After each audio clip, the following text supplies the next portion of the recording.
गले में डाला, समझ लो अपनी मौत के लिए दावत दे डाली।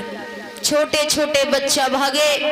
उनका पुत्र जो है श्रृंगी ऋषि नदी में स्नान कर रहा था, उससे जाकर के बोले, भैया महाराज परीक्षित आपके पिता के गले में मृत्यु सर्प डाल करके चले गए।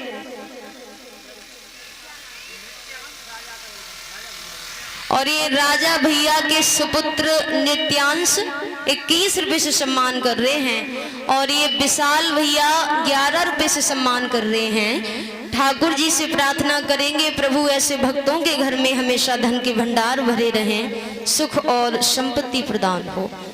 बोलिए वृंदावन बिहारी लाल की।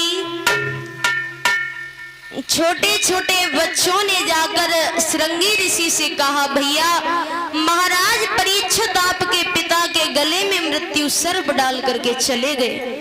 और पुत्र ने जब अपने पिता का अपमान सुना, होश उड़ गए। श्रृंगी ऋषि बोले, ओरे राजा परीक्षित, तू मेरे पिता के गले में मृत्यु सर्प डाल करके चला गया, तो जा मैं तुझे श्राप देता हूँ कि जिस तक्षक को तूने मेरे पिता के गले में डाला है, वही तक्षक साथ में रोज तुझे डस लेगा। रोते रोते अपने पिता के पास में आए। पिता ने पूछा, बेटा रो रहे हो? बोले, हाँ पिताजी, परीक्षित आपके गले में मृत्यु सर्प डालकर चले गए। लोमन ऋषि बोले, बेटा कहीं तूने श्राप तो नहीं दे दिया? बोले, हाँ श्राप तो मैंने दे दिया है। लोमन ऋषि बोले, बेटा परीक्षित का उसमें कोई दोष नहीं था। कलयुग का बास सिर पर होने के कारण बुद्धि परीक्षित की पलट चुकी थी, इसलिए उन्हें खबर करिए कि साथ में रोज वो तक्षक तुम्हें डस लेगा। भक्तों, गीता में भी भगवान कन्हैया ने अर्जुन को ये ज्ञान कराया है कि हे अर्जुन, कि मोर बचन चाहे पड़े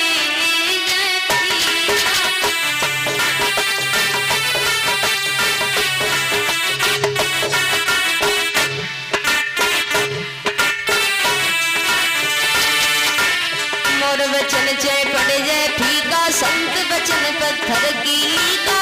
मोर वचन चाहे पड़े जय फीका, संत वचन पत्थर की लीका।